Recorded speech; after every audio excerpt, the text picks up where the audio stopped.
Just on the last 48 hours, though, do you support what Hamas launched on Saturday morning? Well, this is not the right question, Lewis. Really, the right it's question. It's an important question. No. It is not an important question. Hamas is a group, is a militant group.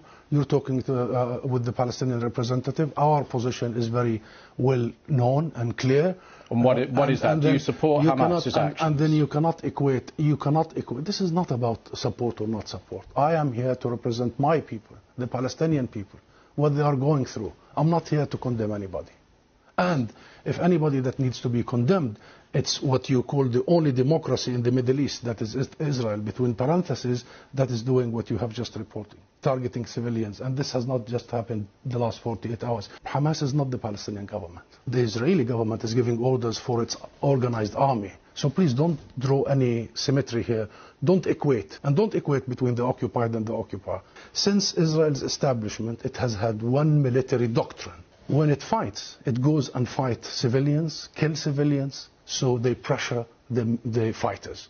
Since 1948, and go back to the record, and this has been repeated in Gaza and will continue to be repeated. I am not in the business of blaming the victim here. The real conversation is how do we stop this vicious, deadly cycle? You just condemned Israel for killing civilians, and you won't condemn Hamas for killing civilians. How many times you have interviewed Israeli officials, Louise? Hundreds of times. Hundreds of times.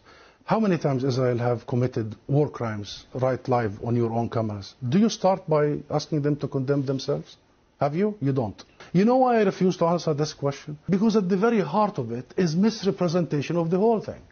Because it's the Palestinians that are always expected to condemn themselves.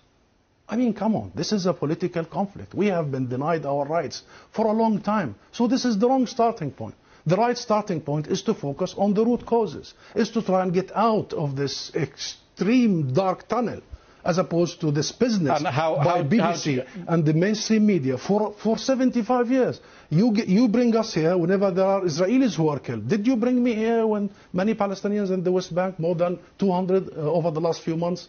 Do you invite me when there is such Israeli provocations in Jerusalem and elsewhere? Because what Israelis have seen, which we started by saying tragic, the last 48 hours, the Palestinians see every day for the last 50 years.